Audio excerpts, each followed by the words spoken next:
Здравствуйте, welcome back to Russian Through Poems and Paintings. Today's day 129, and the topic today is more on deverbals. So we're just cleaning up a few odds and ends related to the forms we've been covering for the past several days, right? Verbal adjectives, verbal adverbs, verbal nouns.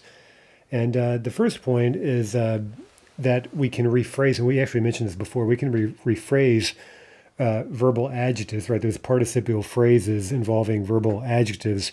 We can rephrase those as katori clauses. And that can be one thing, first of all, to watch out for in speech, because quite often, in place of a fancy participle in speech, one would simply use a katori clause. That would sound a lot more simple. Right? And so katori, as we well know, that would translate as who or which. And so we've reviewed these fairly recently. Now, if we look at how we would move from a participial phrase, right, a phrase with a verbal adjective, to a katori clause, we see that the information in the verbal adjective is all preserved in the resulting verb form in the katori clause. So, for example, if we have a present active verbal adjective like читающий, right, студенты читающие газету очень умные, and we turn that into a katori clause, right, the students who are reading, читают, we have, of course, imperfective, present tense, active voice, right? Present, active, imperfective, everything about that somewhat tricky verbal adjective is preserved. Okay, so compare that to past active, right? Imperfective, студенты, читавшие газету очень умные. That would give студенты, которые читали газету очень умные, right? Читали is imperfective, past tense, active voice. Now, again, the next item, the perfective past active. Студенты, прочитавшие газету, очень умные. Okay, there we have the same thing, but right, difference in aspect.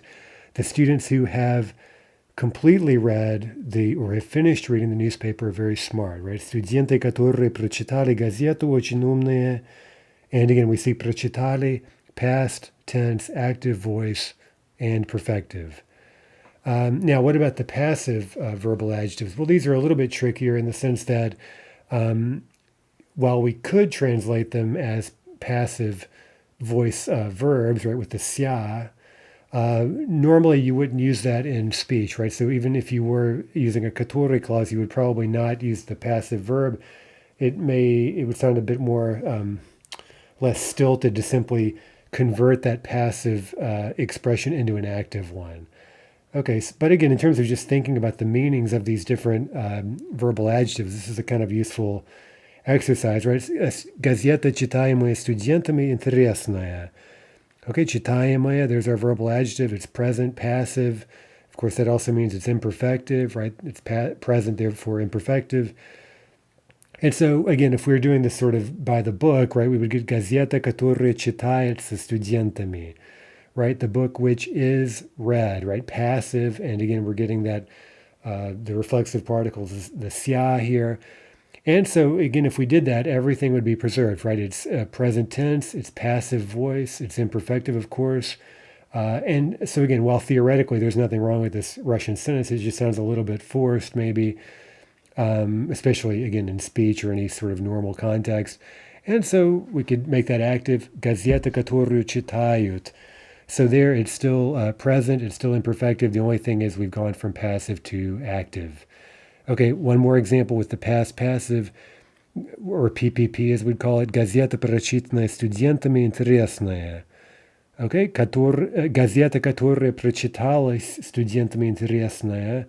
Right, the newspaper which was read, or which has been read, right, or which has been completely read, or however you'd like to translate that. Right, that's perfective. Again, this form прочиталась is past tense, passive voice with the reflexive particle, and also, of course, perfective. So no loss of information. Again, we could convert that to an active verb, and we'd get газета, которую прочитали студенты. Now, note that when we're going from passive to active, right, the subject and object sort of swap places, right? Well, so газета, the которая, which is the subject of the passive verb, right? The newspaper which is read becomes the object of the active verb. So the newspaper which the students read, right? Students is now the subject, and которую, right, standing in for newspaper, is the object. So watch out for that when you're switching from passive to active. Okay, so let's just do this with one full set of, similarly to what we just saw, right? A set of 5 sentences with participial phrases. So we have one of each here, and let's just convert them into normal verb forms. Работники, строящие новый дом, устали. The workers who are building the new house, the new building, have grown tired, right? They're tired. Работники, которые строят новый дом, right? Которые строят, right? Present, active, imperfective, строят.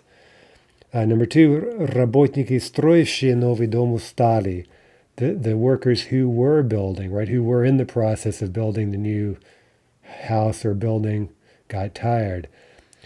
Работники, которые строили, right? Past, active, imperfective verb. 3, same thing but perfective. Работники, построившие новый дом, устали. So the workers who completely built the new building or who finished building the new building are tired, or they've grown tired. So работники, которые построили новый дом. 4, okay, now passive, right? Present passive first. Дом строимый этими работниками красивый. Okay, the house or the building which is being built, right? So let's first do passive, right? Дом, который строится этими работниками красивый. Okay, that's keeping literally the passive voice. Let's make it active, right? The building which the workers are building, right? So again, now workers is going to be the subject of the active verb. Дом, который работники строят красивый. Right, so который is there acting as the direct object. Работники is now the subject of the active verb. 5, the дом, построенный этими работниками красивый. Okay, PPP, the building or the house which has been built, perfected by the workers, is beautiful.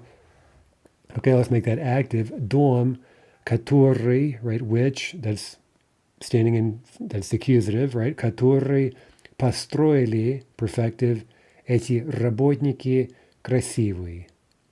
Okay, so that's kind of just a little exercise. Again, it's a nice way to think of the meanings of these verbal adjectives, and also something to watch for in terms of moving from more formal Russian to something you might be more likely to hear in speech. Okay, speaking of which, temporal conjunctions, right? Let's do a quick review of some of this is review, some of it is new. We've never seen some of these. Temporal conjunctions. Okay, so basically these are conjunctions, little phrases that we can use to introduce a clause in a way that makes a temporal distinction, right? So, for example, надо сделать задание до начала урока, right? One must do the assignment prior to the beginning of class. Now, that's simply used as a prepositional phrase, right? До начала, or после урока студенты пошли в кафе. After class, the students went to a cafe. Okay, what's going on here? Well, we sort of talked about this a few days ago at the beginning of this chapter, right? Here we're following the preposition with simply a noun, right? So that's very simple, as we know. That's simply a prepositional phrase. Before the beginning, after class, right? We're following the preposition with a noun. We put that noun into the appropriate case. But if we want to follow it up with something fancier, right? We want to follow a preposition with essentially a verb, right? Anything with a verb, including an entire clause that includes a verb, then we're going to need something, namely a to, to show the case required by the given preposition, right? And that's what we have here. So this is kind of tricky. Now you see, if we look these over, после того как, до того как, перед тем как, right? We get 3 of these that we get the to, comma, как, right? So literally we could think of this as something like после того как, after the fact, how, right? If we were kind of translating that very literally, до того как, right? Before the fact, prior to the fact, how, blah, blah, blah, something happened, or just before the fact, how, blah, blah, blah, something happened, right? Okay, so how does this work out? Look at the full examples. После того, как я окончила университет, я стала искать работу. Okay, again, после, we want to say after, not simply graduation, but something more like after I graduated, right? We want to use a full verb after that. We're going to have to use the to show that после takes the genitive, right? После того, как, and then the verb here is just an ordinary verb. I finished, I graduated from the university, I finished university, I began to look for work. До того, как мы приехали в Россию, мы не знали о существовании кваса. Okay, before the fact that we came to Russia, or before the fact how we came to Russia, right, we didn't know about the existence of kvass. В России снимают обувь при входе перед тем, как пройти в квартиру. Right, in Russia, they take off their shoes upon entrance before the fact how to enter the apartment, or before entering the apartment. Okay, so again, we translate that one way, but again, the Russian, somewhat hard to translate word for word, but you get some sense. Again, the main point here is to see the role played by to when we're setting up a phrase with the verb as the object of our preposition. Okay, a couple of slightly different ones. Прежде чем plus an infinitive, как только plus a verb, right? So these are somewhat different, right? They don't have the to showing the case or something like this, but they are conjunctions. Прежде чем купить квартиру, хорошо бы узнать, кто ваши будущие соседи, right? Before buying an apartment, and you see in the Russian, прежде чем is followed by simply an infinitive. The final one, как только, right, as soon as, right? Как только я узнаю все подробности, я дам тебе знать. Right? As soon as, literally, as soon as I will find out all the details. Right? So there, again, we don't need the to with that one. And by the way, the reason is that как только, there's no preposition there. There's no reason to think we need a particular case indicated anywhere. Okay, one more that we've seen examples of, but haven't really studied. До тех пор, пока не, or simply пока не. And that translates as until. The reason this is tricky for English speakers is that it's negated in Russian. So basically, in English, we say keep going straight until you reach, right? And you get this positive expression, until you reach the monument. In Russian, you say keep going straight while you will not reach the monument, right? So it's a negative idea, right? Keep doing this for as long as you're not at the monument or something like that, right? While you will not reach the monument. Потом поверните направо. Okay, and one more is an adverbial phrase, right? It's not really a conjunction, but it kind of fits in with как только, right? Только что. We just now did this, right? Very useful phrase. Мы только что приехали. Давайте отдохнем немножко, потом погуляем, right? We just got here. Мы только что приехали. I think we've seen that somewhere, but why not throw it in here? Okay, so let's just fill in again, kind of back to the beginning of this chapter. We just kind of can fill in a few blanks here to get some more examples. Call me as soon as you get home. Звони мне, как только ты придешь домой. Again, in Russian there, we're using literally the future, right? Call me as soon as you will get home, right? This is a future tense, one-time action. Number two, before you enter an apartment, take off your shoes. Okay, let's go with перед тем, which means just before something. So до means at any point prior. Перед means more like just before going in. In this case, we're at the door, right? Just before we walk in, we're in the doorway. Let's take our shoes off. Перед тем, как входить в квартиру, снимай обувь. 3, before I found a job, I had no money. Okay, so this is right for an extended period. For the whole period prior to finding a job, you had no money, so let's use до. До того, как я нашел работу, у меня не было денег. До того, как. 4, I walked along Nevsky until I saw the bookstore, Dom книги. It's a big bookstore on Nevsky Prospect in Petersburg. Я шла по Невскому, пока не увидела Дом книги. Again, compare the English until I saw it with the Russian Literally, while I didn't see it, while I didn't catch sight of the bookstore, I kept walking underway along Невский проспект. Я шла по Невскому, пока не увидела дом книги. 5, I haven't read this book, I just bought it. Okay, so this is just this little adverbial phrase. Я не читал эту книгу, я только что ее купил. Только что, just happened. 6, after he bought the ticket, a ticket, he entered the theater. После того как, right? После того как он купил билет, он вошел в театр. Okay, let's make a few more of these. Now, giving the verb form ourselves, right? Before I arrived in Russia, I didn't know there were so many museums here. Okay, so this sounds like, at any point prior, right? Not just before arriving, but at any point prior to arriving in Russia, we didn't know this. So, до того, как я прилетела, right, depending on the speaker. До того, как я прилетел в Россию, right, куда? Я не знала, что здесь есть столько музеев. Number 2, I've just arrived in Petersburg. Я только что приехал в Петербург, right, приехала. Я только что приехал в Петербург сегодня утром. As soon as I arrived, I set out for the Hermitage. Как только я приехал, я пошла в Эрмитаж. By the way, now I see it is a female speaker, right? So it should be, right, we see я пошла. And by the way, same in the first one. I wasn't really paying close attention, right? Я не знала, я пошла, right? So in this little story, we're clearly speaking about we're clearly dealing with a female subject, right?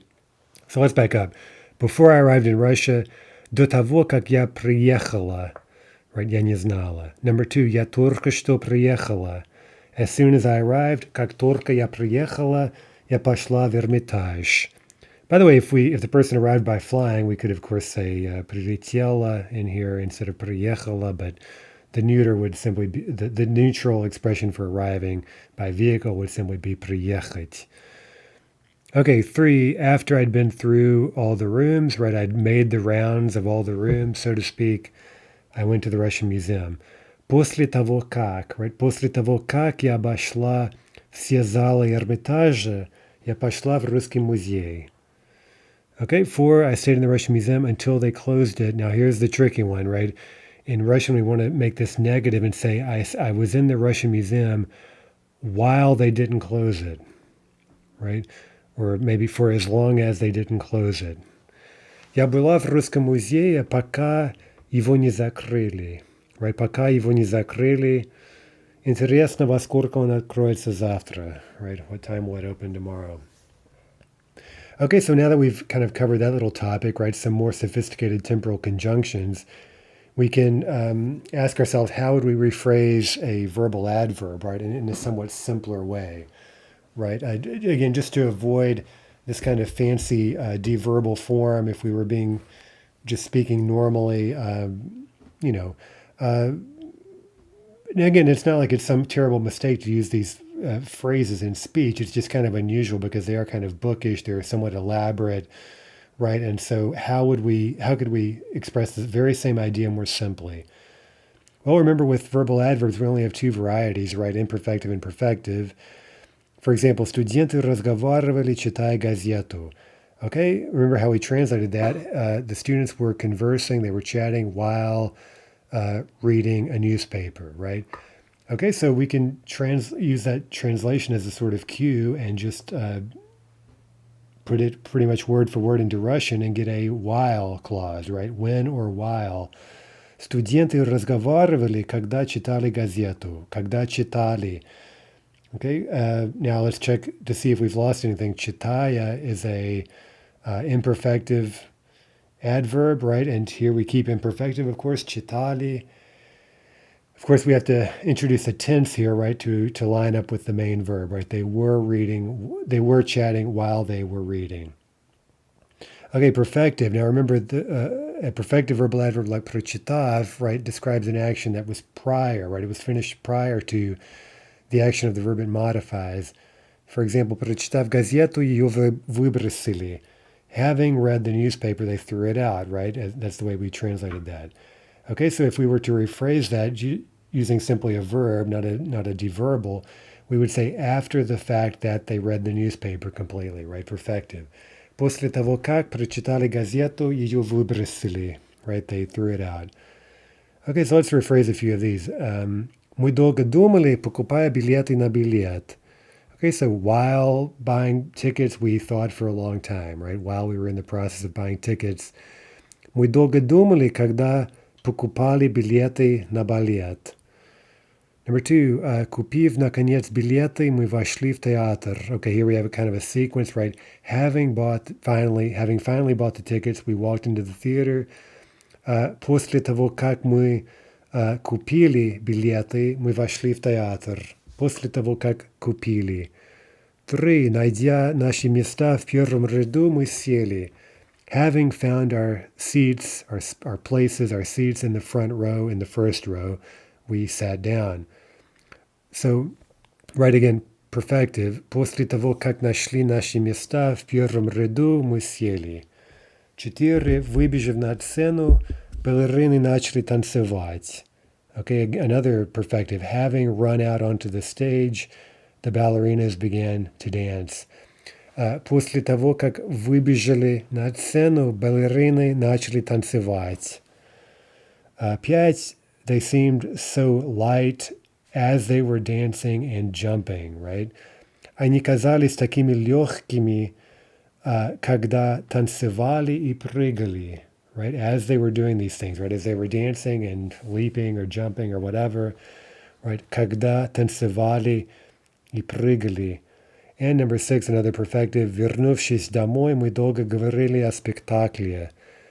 Okay, perfective. После того, как мы вернулись домой, мы долго говорили о спектакле. Okay, another little topic that's sort of related. We saw several of these conjunctions that involve the word kak up previously. And another thing I'm pretty sure we've mentioned, but maybe it's worth reviewing certainly. How do we watch people doing things or listen to people doing things? Well, the idiom in Russian is a little bit different than in English. For example, I'm watching them play football, right? I'm watching them play, or maybe I see them playing football, right? It could be just any number of things like that involving perception, right? Seeing, hearing, listening, whatever.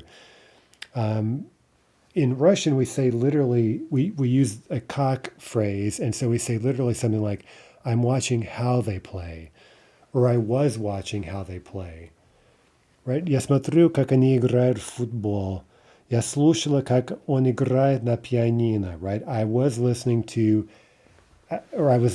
how he plays the piano. Now note the verb tense there, right? I listened to him play the piano. Again, the Russian, I listened to how we might guess, played the piano, or how he was playing the piano, past tense. But with these expressions, we keep them typically in the present, right? Because the main verb is what's conveying the tense, right? I was listening. Well, what were you listening to? I was listening how he plays the piano, right? That kak phrase is sort of in the present moment in Russian. Okay, some other examples. Я проснулась и услышала, как птицы поют, right? I woke up and heard how the birds are singing. Мы видели, как вор вошел в магазин.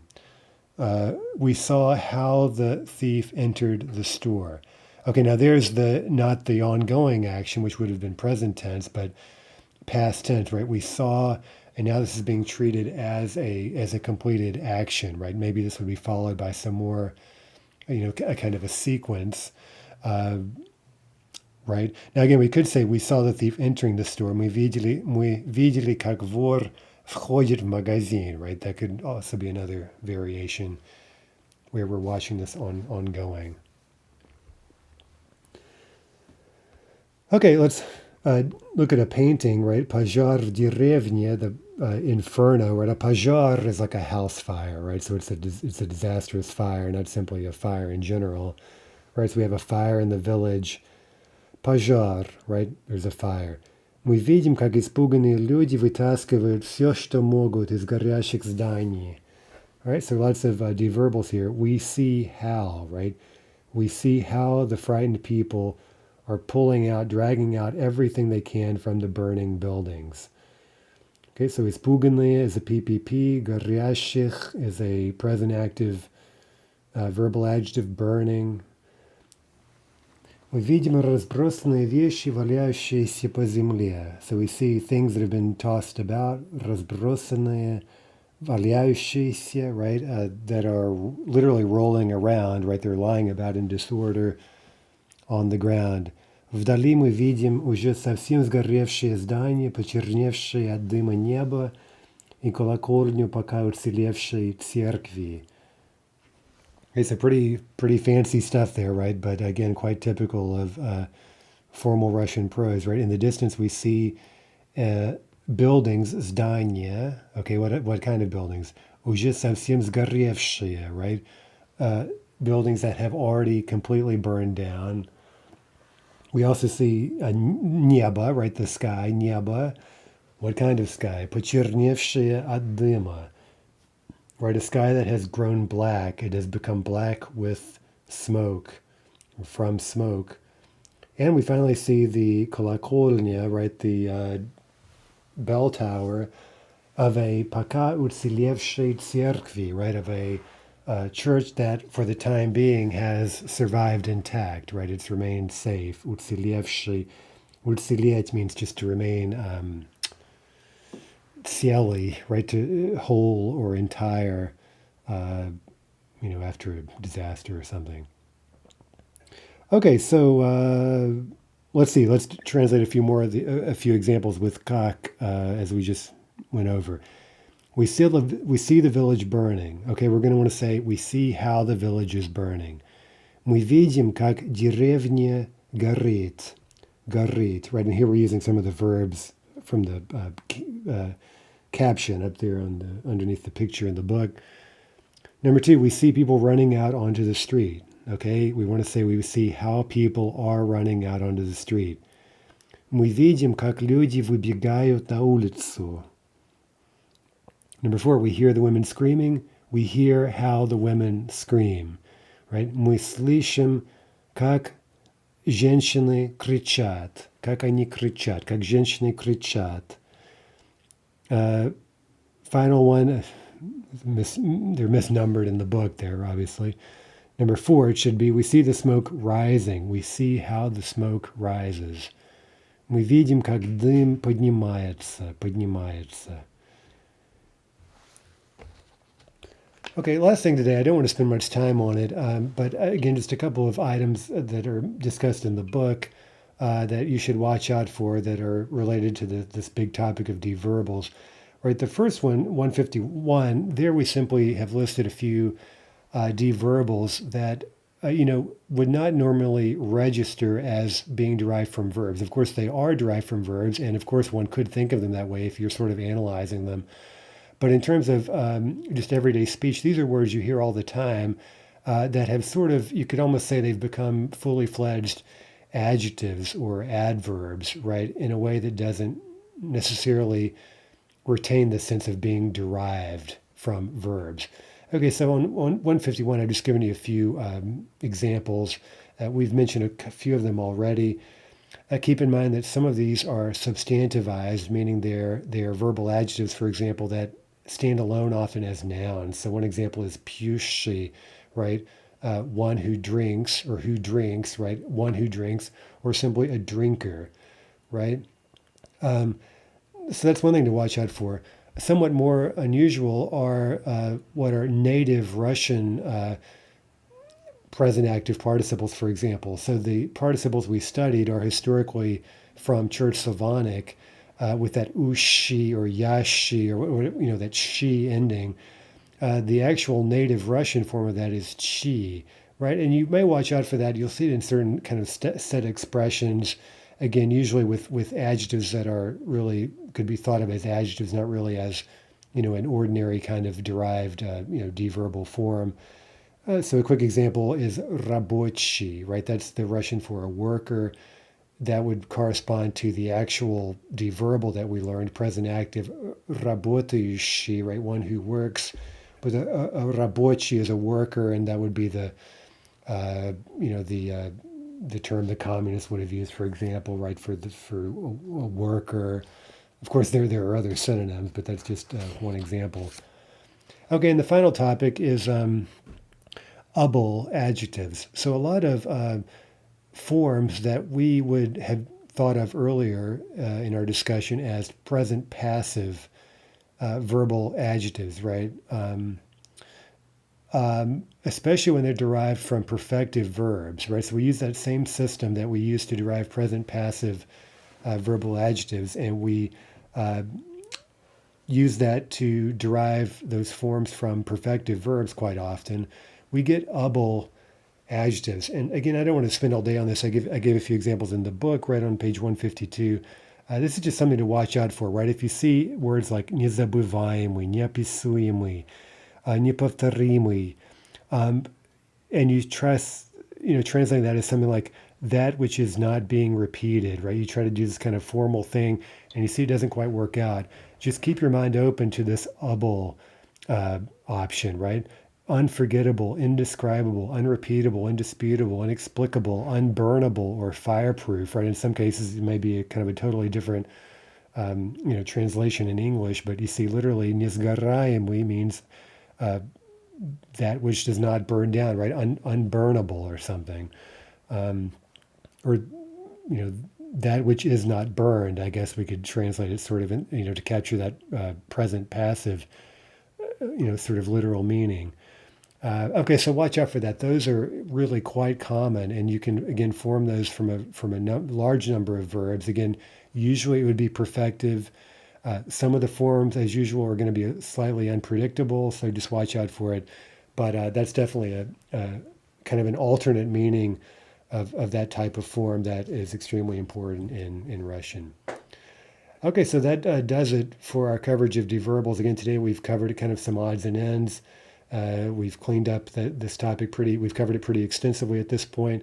Tomorrow we'll just look at some passages from, a typical work of literature, a really nice one, Lermontov's The Demon, and we'll just get a sense of how frequent these are and practice analyzing these within the context of a literary work, right? Which isn't always easy, but it's an extremely important skill in terms of making sense of written Russian. So anyway, until tomorrow, до свидания.